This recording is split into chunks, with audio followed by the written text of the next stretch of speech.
Don't blame the movies. Movies don't create psychos. Movies make psychos more creative. Good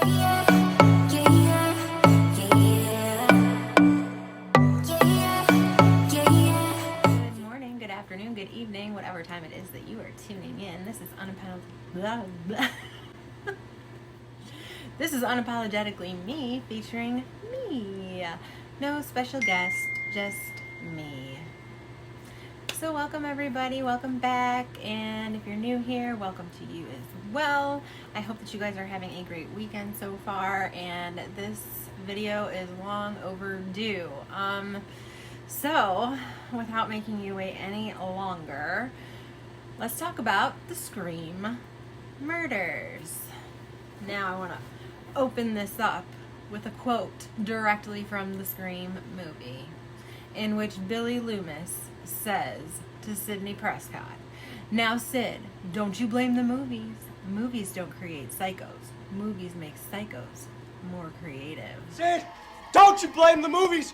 Movies don't create psychos. Movies make psychos more creative.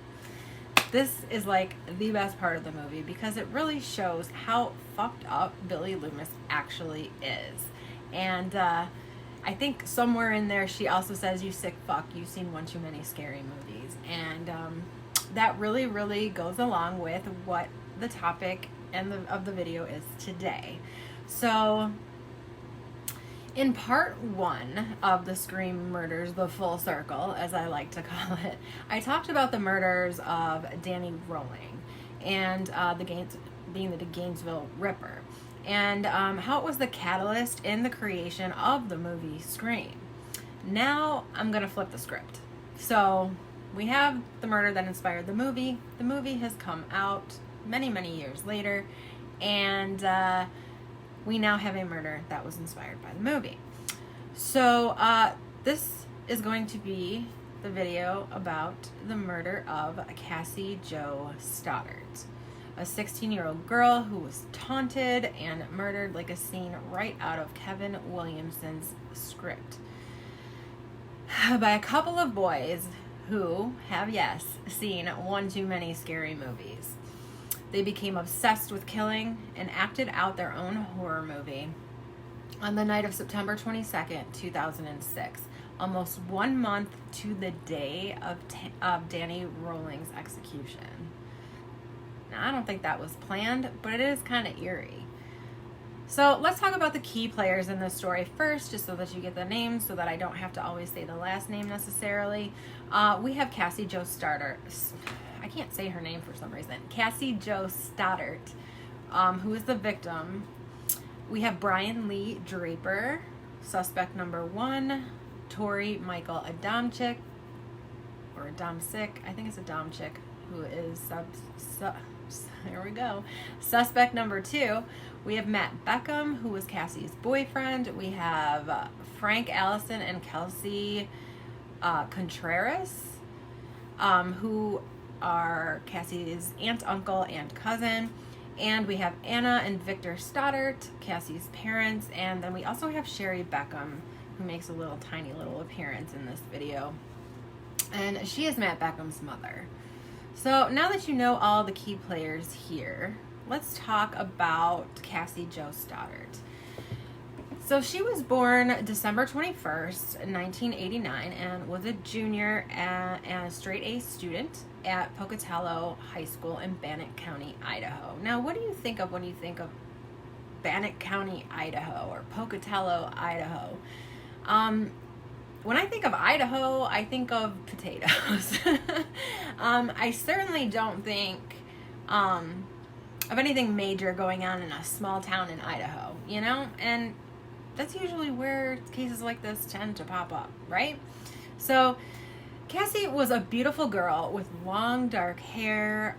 She had beauty and brains. She was described as artistic and your typical teenage girl, and she had aspirations to become a lawyer. Her friends, Brian Draper and Tori Adamczyk, as well as her boyfriend Matt Beckham, were also students at Pocatello High School. Tori and Brian were into all things horror, such as the Halloween and Friday the 13th movie franchises. Tori especially admired Scream movies, and Brian seemed to be fascinated by the Columbine murders that took place in Columbine, Colorado, at high school.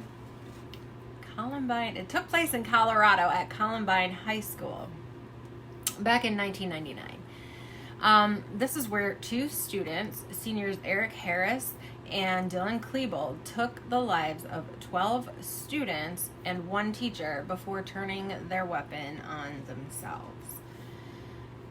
Now, Tori and Brian were also into making their own movies. They began to document themselves on video, talking about killing people as kind of like a journal. So basically vlogging, though back then it wasn't as popular as it is now. Now these vlogging tapes are said by the boys' attorney to be part of a movie that they were making for an upcoming horror film festival.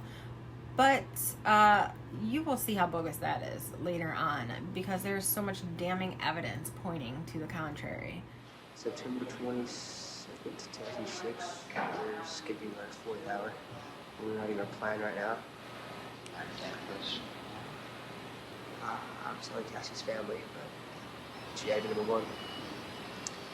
We have to stick with the plan.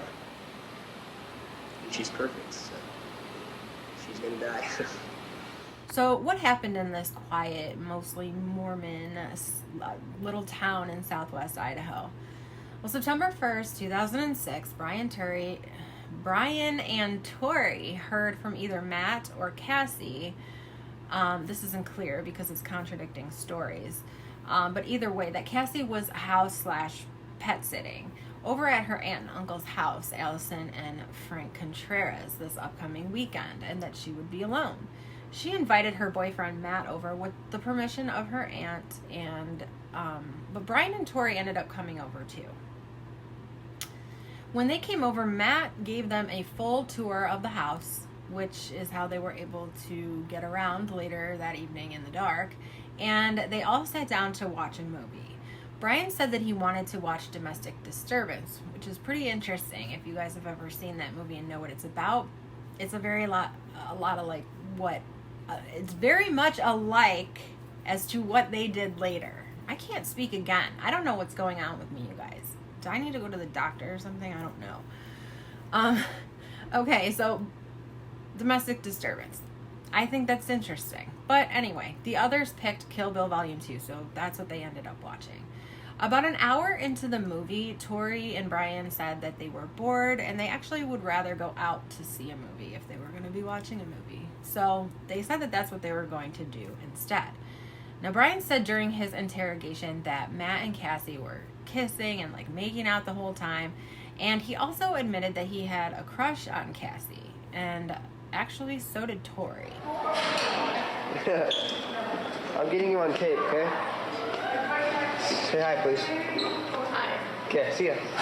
When I first met Cassie Stoddart, I think the first memory I have of her is we were joking around in class, and she was smiling, and that's the image I have in my mind now. Is I can't get that out of my mind.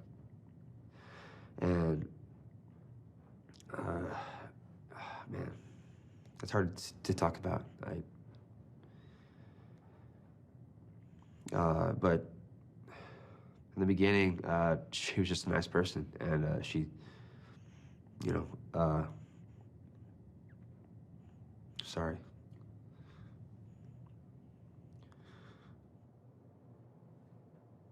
I was attracted to her, and I thought she was a special person.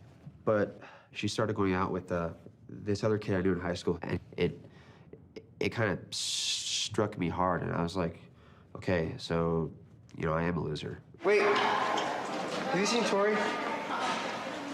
He's supposed to meet me here at 7:30, and it's 8:19. He's an hour late. You don't even care, do you? Okay. Though Brian didn't know that. Brian talked about how he knew Cassie first, and he was going to ask her out, but that Matt had beat him to it. Tori actually said that he hated Matt last year, but then he retracted that and said, well, I didn't really know him, but I didn't like him. Which is weird because they had been friends for a very long time. But anyway, they were friends again, I guess. This is what they told police initially after saying goodbye to Matt and Cassie. So this is their first story that they told about what they did that night after leaving Cassie and Matt at the house. They said that they left the house, they drove up the street a bit, but pulled over to figure out which movie they wanted to see. They were thinking about seeing Click, is what Brian said. But it started at 9:45 p.m. and they didn't think that they were going to make it in time because it was already like 9:30. So they didn't want to miss part of the movie. They thought it would be not worth their money. So they decided to wait and see a movie that started at 10 p.m. And this movie was Pulse. Now, Pulse is a Dimension film, a horror movie that is directed by Wes Craven, or written by Wes Craven. So right away, I kind of like, I don't believe that they were ever going to see Click. I feel like Brian said that because he's like, oh, we're going to see this funny Adam Sandler movie, you know? But we ended up having to see Pulse, which happens to be a Dimension film, just like Scream.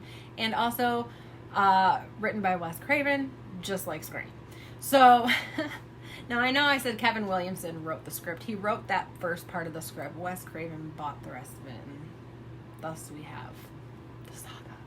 So I just found that kind of funny that he would even say that, especially once I tell you that they never even saw any movie that night. So let's get there.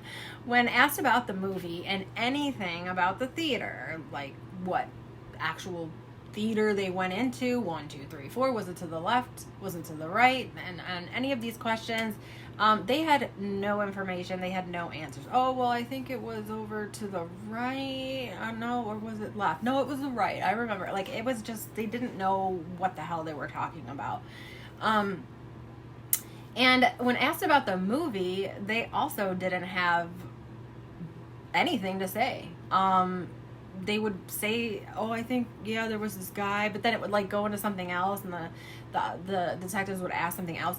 And it's very odd because it had a couple of well-known actors in it, and they weren't even able to say what those actors were. It had Kristen Bell in it, it had Ian Somerhalder in it, and it also had Christina Milian. And I feel like one of them would have been like, well, yeah, so-and-so was in it. You know what I'm saying? Like, they didn't even have their lie backed up. Like, they knew that that was going to be what they were going to say if they were questioned, and they didn't even do their research on that.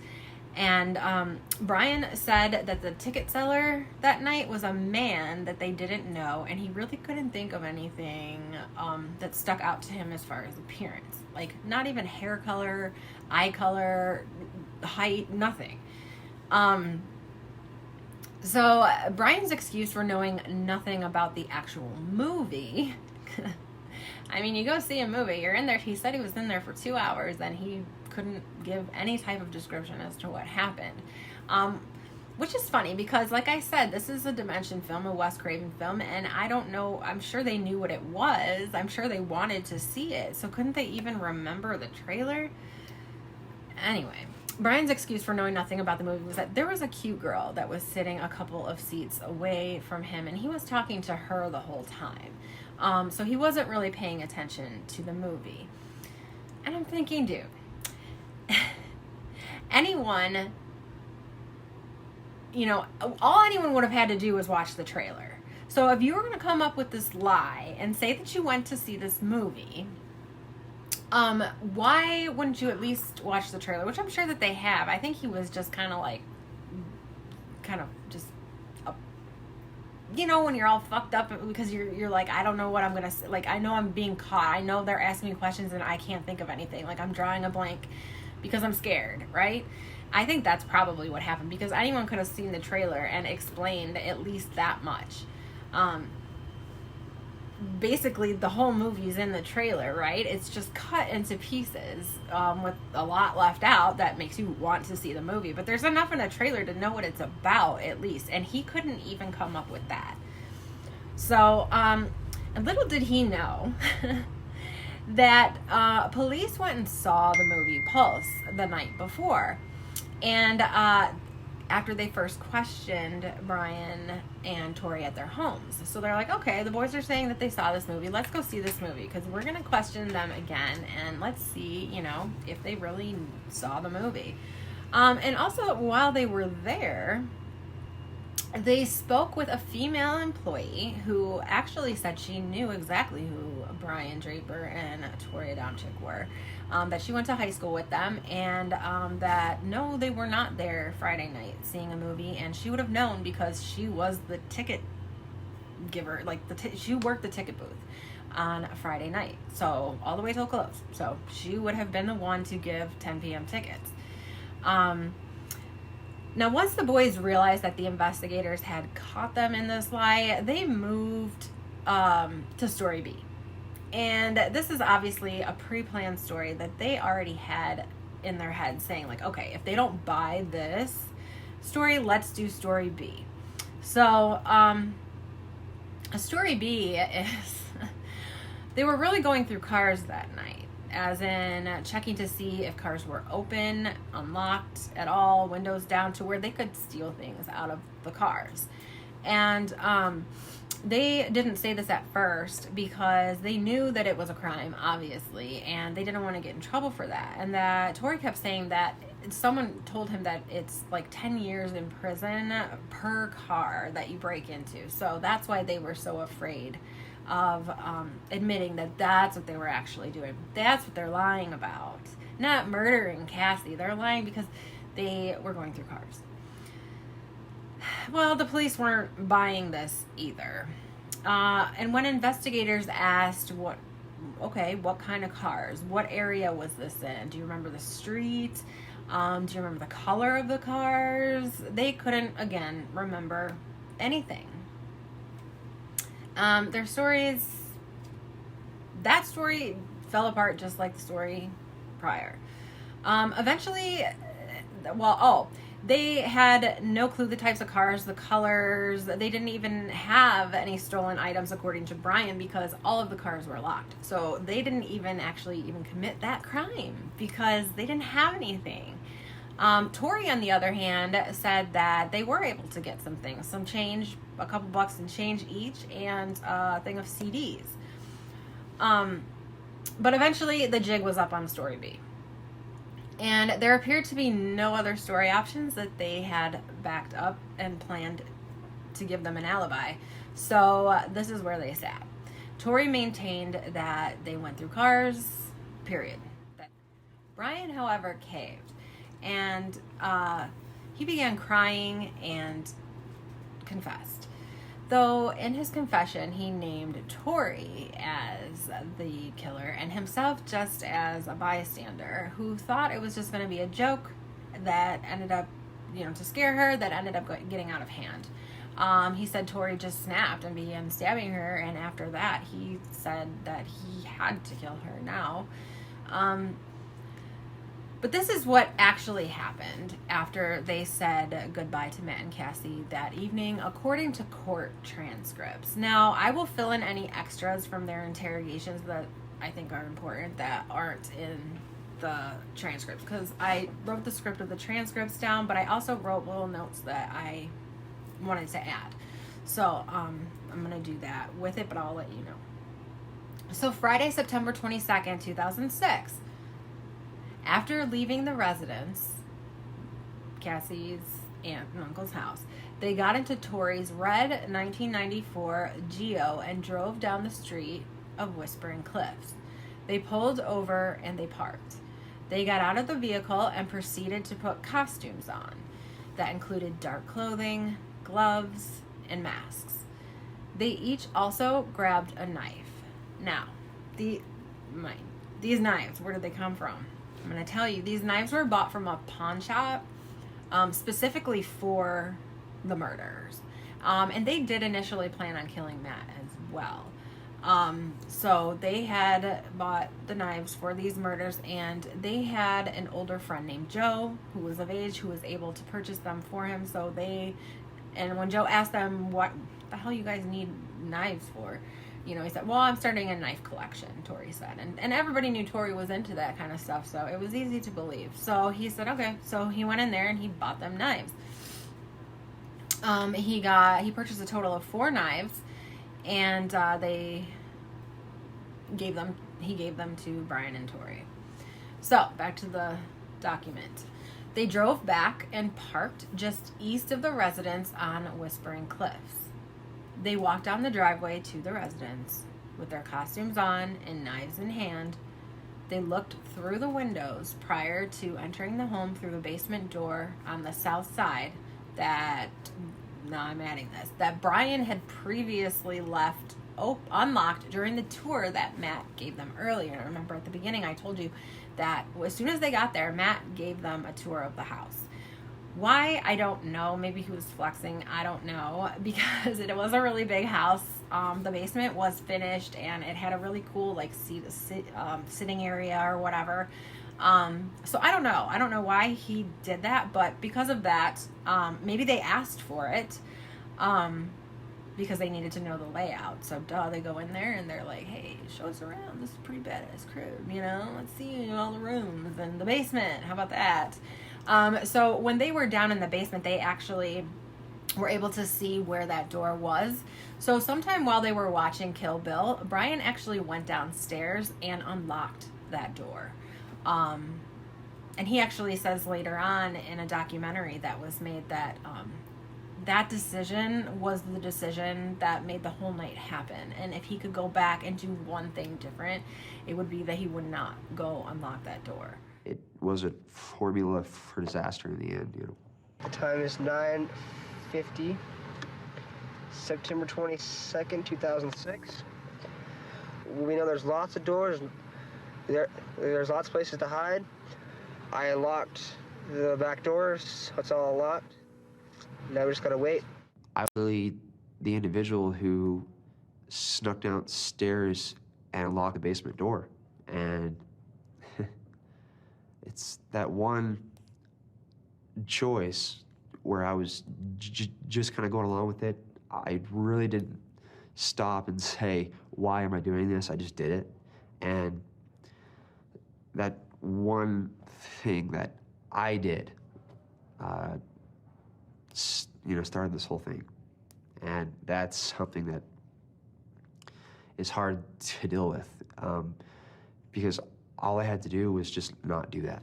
So, anyways, they walked around in the basement making noise, trying to get Cassie and Matt to come downstairs to investigate so that they could scare them. So they were loud. They wanted to freak them out, and they actually wanted them to come downstairs, which is where they were going to do it at. They threw some objects on the floor to get their attention. They actually threw 2 glass ashtrays at the bottom of the floor, to make that breaking glass sound, that you always hear in scary movies that scares the shit out of you if it were to happen in your own home. Yeah, they made that happen. So Brian and Tori then found the circuit breaker and they began messing with the lights, flickering them on and off, eventually just keeping them off. And then after a while, they flipped them back on. They heard Matt's mother arrive and pick up Matt. Okay. And now they already knew this was going to happen because while they were in the basement, Tori called Matt, asking him if he still needed a ride home. And Tori was whispering, pretending to be at the movie theater when he was really just a few feet away in the basement. Now that is just scary. Matt said he didn't need the ride anymore and that his mom was actually already on his way to pick him up. So now they knew Matt was going to be gone. So now their plan was like, okay, well, we only got one to do. So Cassie wanted Matt to stay the night with her, obviously. She was scared. She was going to be staying there alone, and who wouldn't want their boyfriend to stay the night anyway? But now she's afraid, and she asked him to see if he can sleep over. His mom says no. She did say that if Cassie was afraid, she could come and stay at their house. But Cassie declined because she said she had to watch the dogs and they get up really early to need to be let out to go to the bathroom. So she needed to just stay. She was being paid to do this. So she didn't want to let her family down and leave when she was being paid to stay.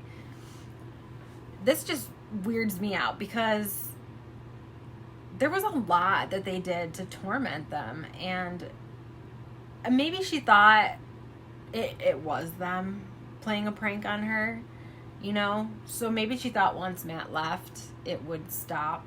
I don't know. But after Matt left with his mother, they turned the power off again. So at this point now she knows that it's not Matt, you know? They proceed to walk upstairs. At the top of the stairs, Brian slams a closet door in an attempt to scare Cassie. The family dog came up to them and growled and then ran back into the living room where Cassie was lying on the couch.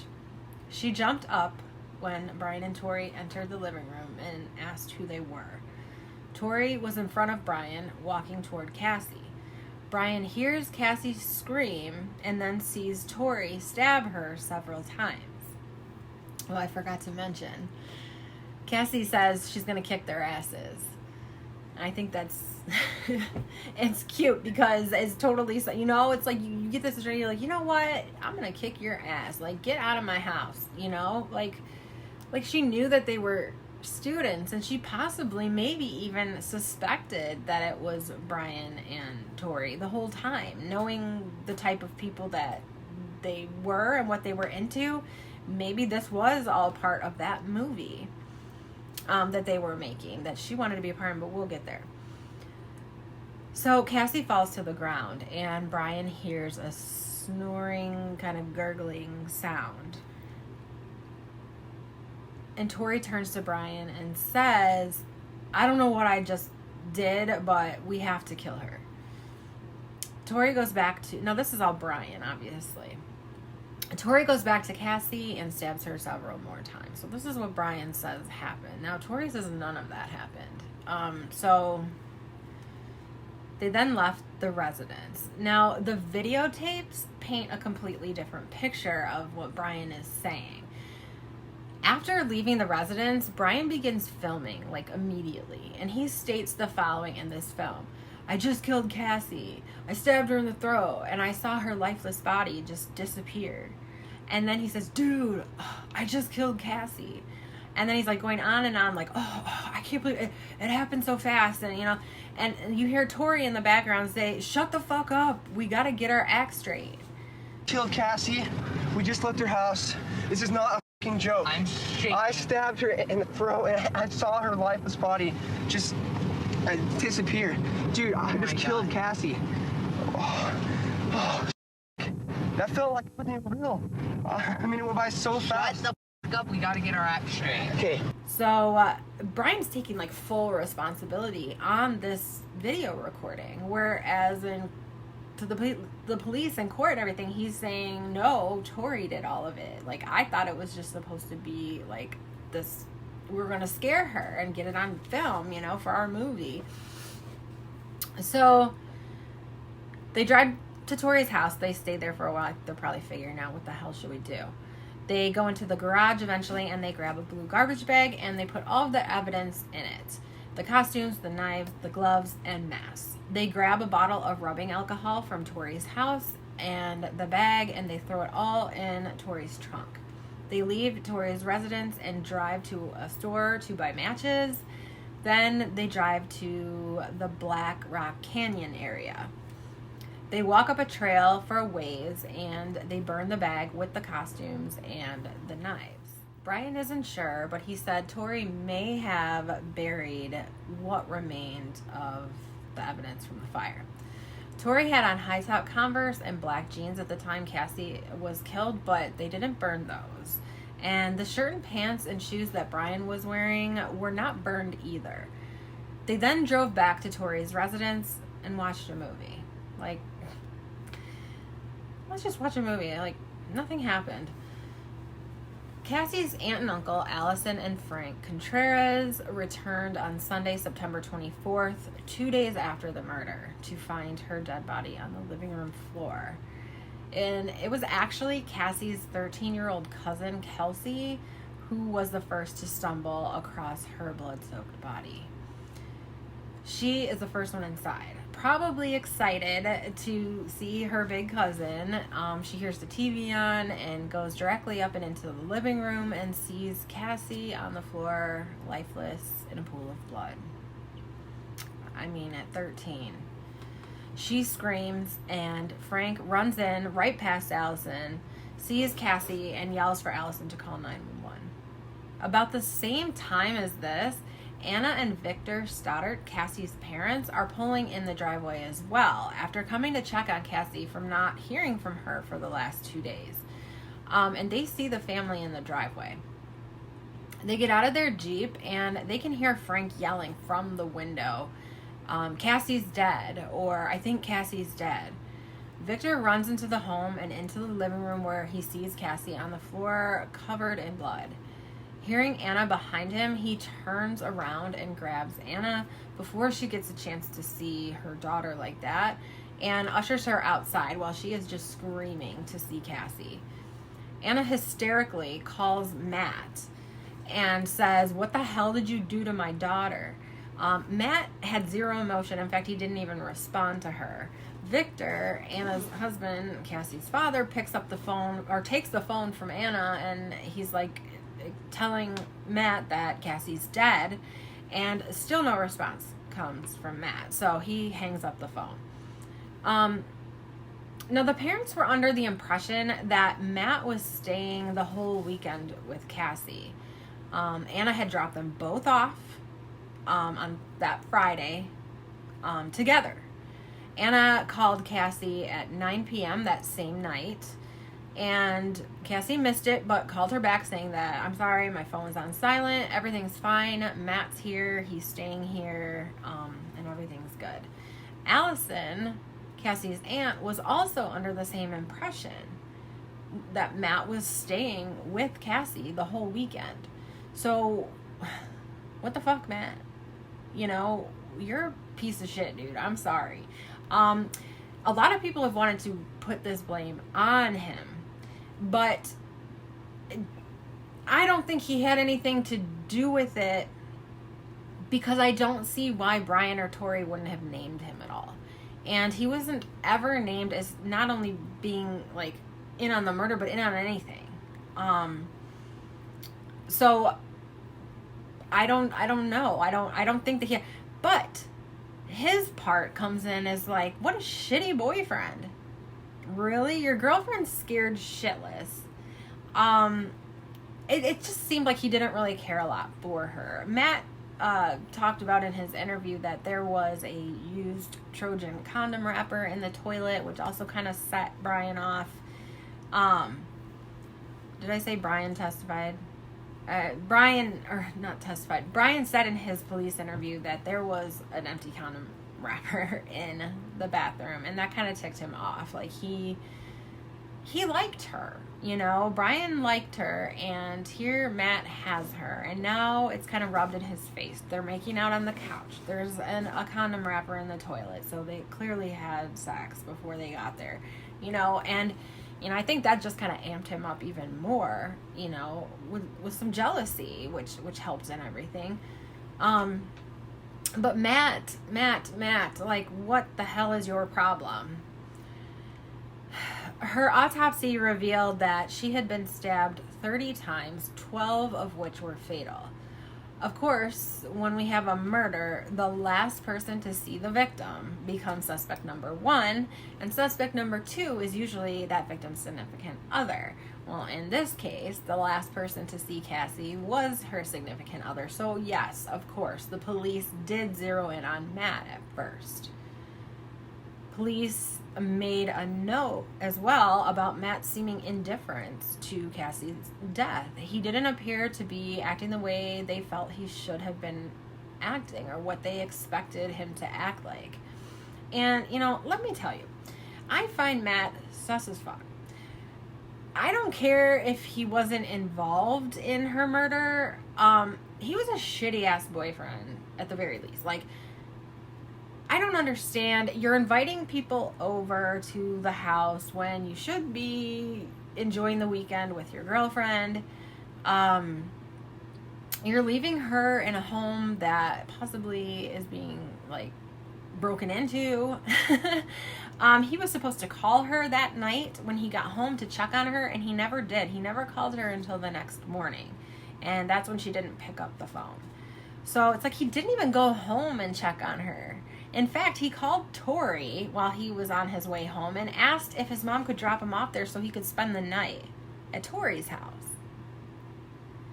So, and this goes on a little bit. So, here's the transcript of Matt's interview with police. So September 24th, 2006, he said that Saturday, December 23rd, the next morning, Matt tried contacting Cassie. He called a total of 15 times, but was unable to reach her. He did not go and check on Cassie because he didn't have transportation to get back to the house that she was at, and his mom had the car at work. At approximately 8 p.m., Tori came to Matt's house and picked him up, and he spent the night at Tori's house. While at Tori's house, he was growing more anxious about not hearing from Cassie, and so he asked Tori if he could take him over to where she was house sitting at, to check on her. And Tori said he didn't have enough gas to do that, and the gas that he did have in his car had to last for the whole week. So he couldn't take him all the way back to that house. So I'm assuming that that house was more like an unincorporated area of the town.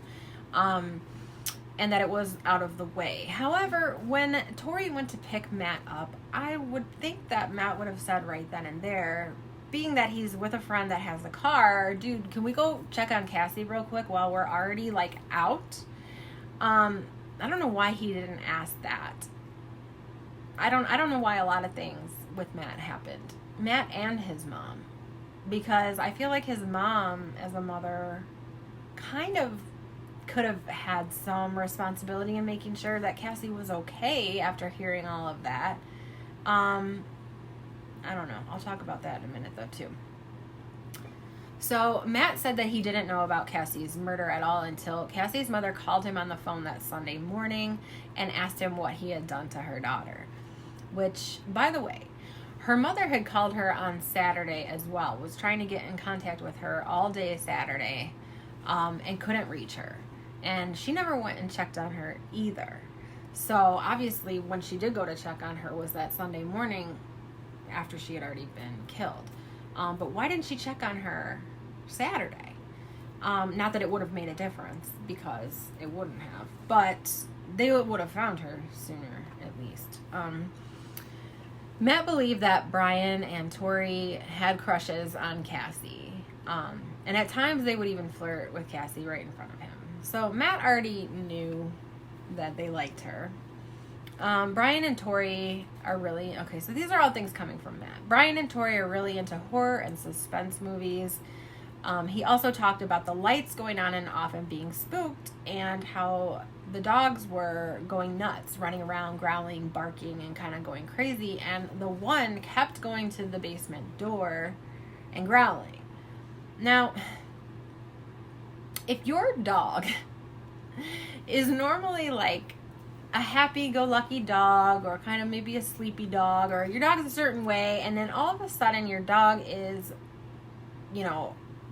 getting, flustered by something and barking or growling and just kind of acting not right, acting like something might be wrong, you should probably believe your dog, because most dogs only growl and bark when people that they don't like or know are coming into the house or trying to come into the house, right?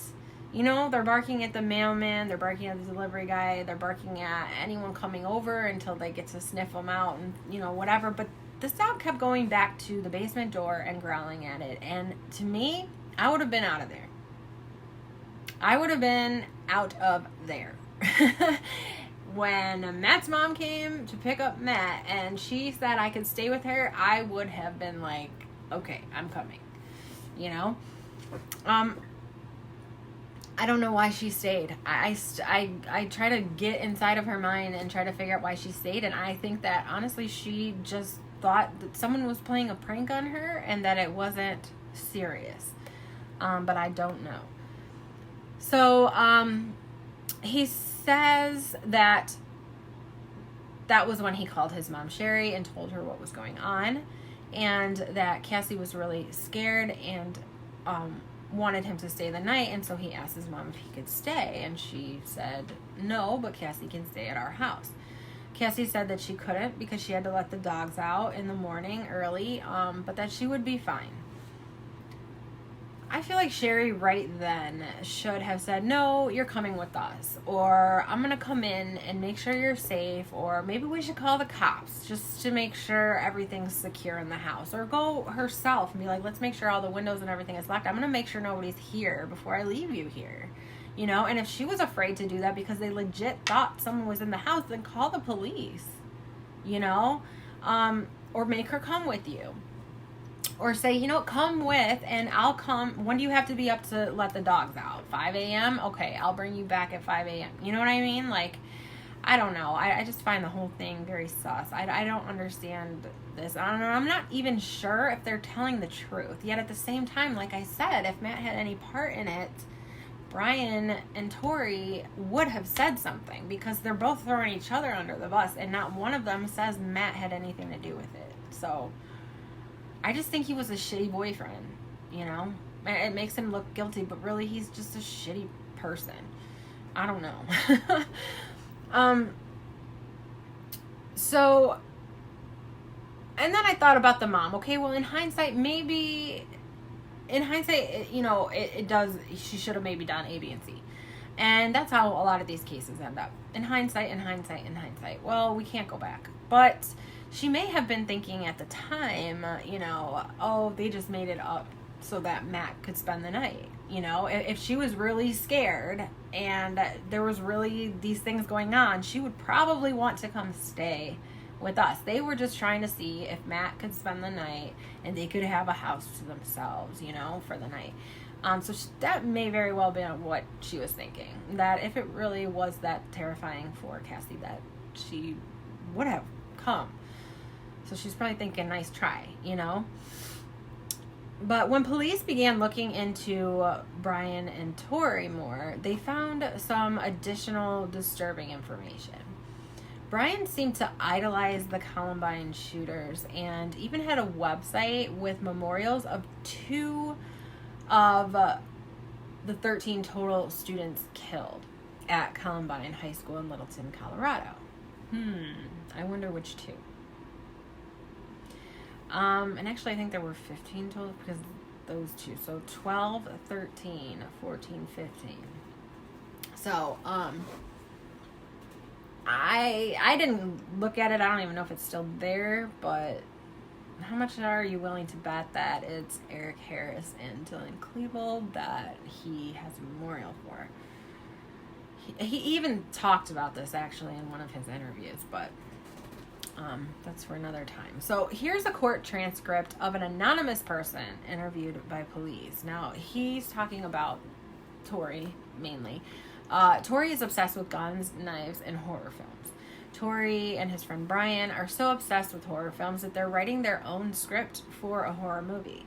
Their script is about a boy, girl, and a little boy getting killed. And this person said that they heard Cassie say that she wanted to be in their movie. She wanted to be a part of it when they made it. Tori gave Cassie the script to read. Tori had a knife collection that he kept in his closet. Tori made a glove with knives in it, like Freddy from Nightmare on Elm Street. Tori talked about how he would commit the perfect crime and how he watches killing movies and actually takes notes on how to avoid being caught while committing these murders. Hell, you restrict somebody from it, they're gonna want it more. We found our victim, and sad as it may be, She's our friend. But you know what? We all have to make sacrifices. Our first victim is going to be Cassie Stoddart. She's going to be alone in a big, dark house out in the middle of nowhere. How perfect can you get? I mean, like, holy shit, dude. I'm horny just thinking about it. Hell yeah. At school, he likes to mess around, pretending to stab people and slit their throats. Tori invited this person to the house that Cassie was pet/house sitting, calling it a party. This person obviously didn't go.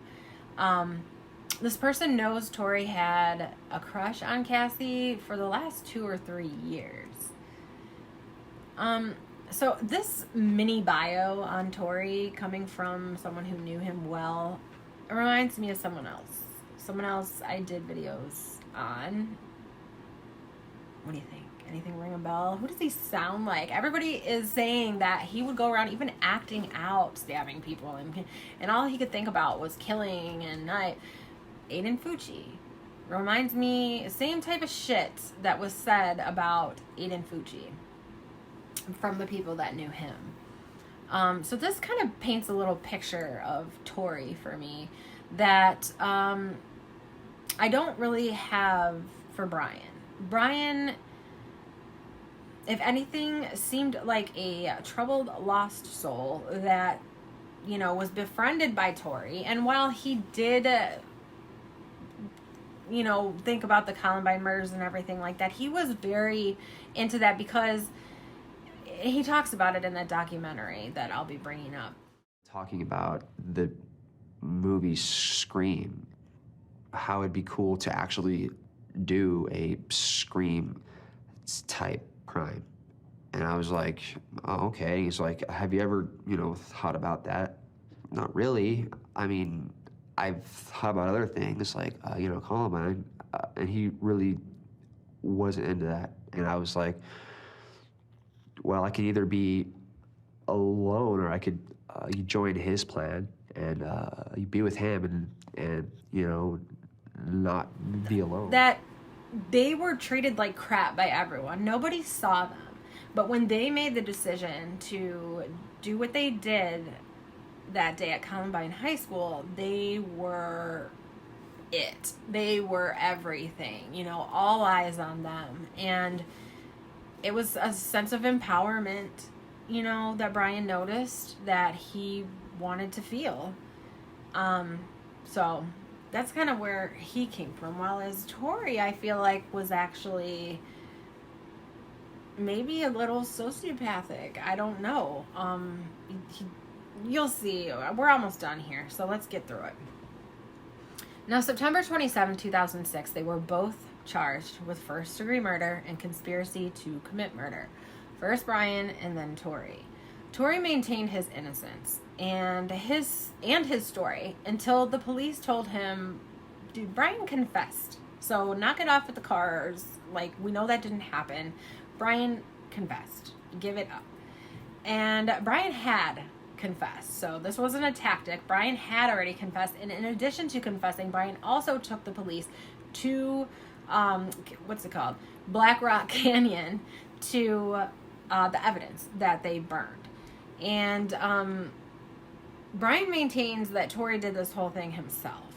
Tori maintains it was all Brian.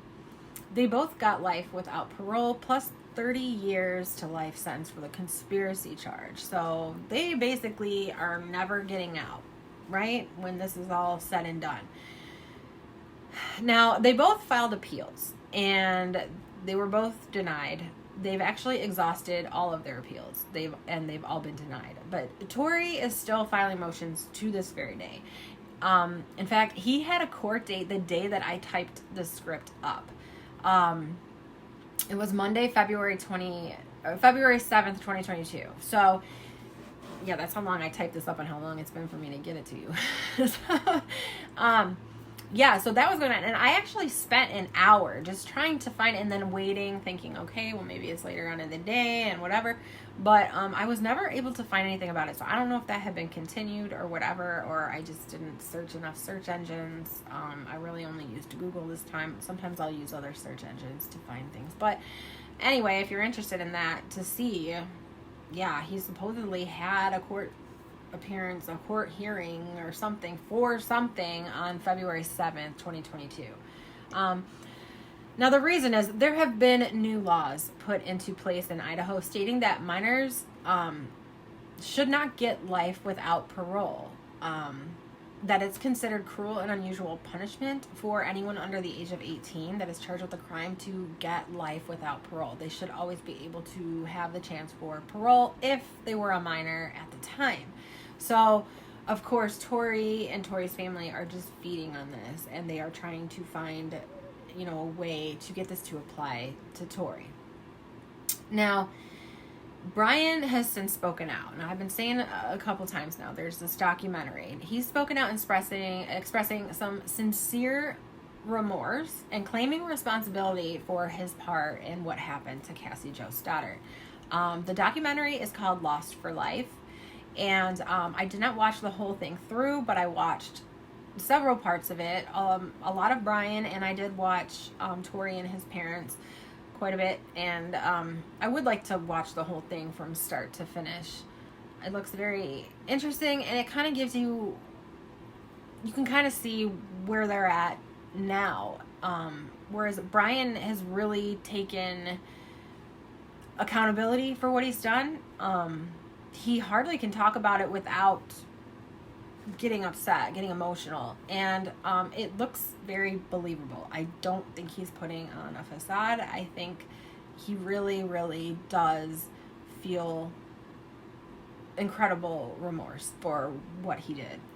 I think he really had feelings for Cassie, and I think he's definitely taken accountability, whereas Tori, along with his parents' enablement, has pretty much, he still just denies that he had anything to do with this. He maintains that he is in prison for no reason because Brian did all of this. He had no part in any of it. Brian even says it on the tape that it was all him. But dude, even if that were the case, okay, which I don't think it was, I definitely don't think Tori never stabbed her one time. I don't. I see it in his personality. It's something that he always talked about. It's something that he wanted to do. And I feel that if anyone was the guy number one here for this, was the mastermind behind this, it was Tori. That's my opinion. I'm not saying Brian never did anything. Obviously he participated, but he says he says that yes, he is involved, he is guilty. And he said, but Tori is guilty too. And if he ever wants to get out of prison, like he thinks, well, the laws will be different. If he ever wants to get out of prison, he needs to admit what he did. And he needs to have sincere remorse for it. So, now his mother, Tori's mother, Shannon Adamczyk. Oh, what a woman. What a woman. Let's give it up for Shannon Adamczyk here. Queen enabler, all right, of her son. She even wrote a book about this called The Guilty Innocent. And in this documentary, the parents look so dumb, to be honest. Even Tori looks at them like, oh my God, I can't believe they are still buying my bullshit story that I didn't do this. So in that documentary, Lost for Life, check it out because you can see the mom is just got her head so freaking far buried in the sand. The father just desperately wants to believe his son, but you can kind of tell that his father isn't. It's almost like he's putting on a show for his wife. I don't know. It all is ridiculous. And Tori has this look on his face every time his mom talks, like, bitch, shut up. You don't even know. Like, you sound dumb. Like, I did this. How do you not believe? But hey, if you're going to, believe that I didn't do any of this and you're going to keep spending money and trying to get me out, then I'm not going to say anything. But at the same time, you look dumb. You know what I mean? That's what it looks like to me. So, whereas Brian, totally different demeanor, totally different, just everything about him, totally different. So these new laws may end up getting them out or getting them able to be paroled one day. But as far as Tory, he better get right with his God. He better get right with himself. He better get right with his story, because I don't see him ever being let out until he admits what he did, because everybody can see through his bullshit. Everybody knows he's full of it. And the only one who I think truly believes him is his mother. And I don't know what her deal is, but that book, The Guilty Innocent, a bunch of wah, you know, about what they did to Tory. No concept of, you know, what Cassie's family had to go through. And now let's get into that real quick. So Cassie's aunt, uncle, and cousin, the ones who found her, were unable to sell their home due to the murder. And when it happened, they were put up in a hotel for 2 weeks while the police, you know, gathered all the evidence from the crime scene and everything, and then for all the blood to be cleaned up, which the Bannock County Police did pay for. They paid for their hotel stay, and they also paid for the professionals to come in and tear up all the carpet and repaint and put new carpeting in, because, you know, I mean, can you imagine? And Frank says that the family has never gone back into that living room. It just sits empty, with a sad and empty feeling. Allison Contreras, Cassie's aunt, lost her job and fell into a deep depression. She blamed herself for Cassie's murder. She's like, if I didn't need her there that day, if I didn't ask her, you know, if I asked somebody else, like, this wouldn't have happened. Frank had to go get a second job just to be able to support Allison's depression medication, which was about $300 a month. He said that it was our dream home and it turned into a nightmare. They had only lived there for a little bit over 1 year when this all happened. And Frank's stepdaughter, Cassie's cousin, Kelsey, the one who initially found her, suffered a mental breakdown after claiming to see Cassie in the home. And it was so bad that it resulted in her attempting to end her own life. Frank said that each member of the family has had some kind of unexplained encounter ever since Cassie's murder. Starting in 2014, they put their house on the market to try to sell it. They had tried dropping the price significantly, and nobody wanted to buy the house. There's such a stigma around the home that nobody wants to buy it. And as he said, things happen in that home now. The home did eventually sell in 2015, but it went back up for sale shortly after. So much this family has gone through, you know, and Tory sits there still claiming that he has no responsibility for any of it. It's all Brian. I was just there. So anyway, that's it. That's what I have for you on the Scream Murders Full Circle. I don't know what I'll be working on next, but if you enjoyed this and learned some things from it, go ahead and give it a thumbs up. Also, if you like some of the stuff that I bring to you guys and the way I tell the stories, or, you know, like me, then go ahead and subscribe, please. I would really appreciate it. And, you know, comment, share, whatever. But thank you so much for watching. Thank you for your support, and I hope you enjoyed, and I hope you have a great rest of your weekend. Talk to you guys later. Bye-bye.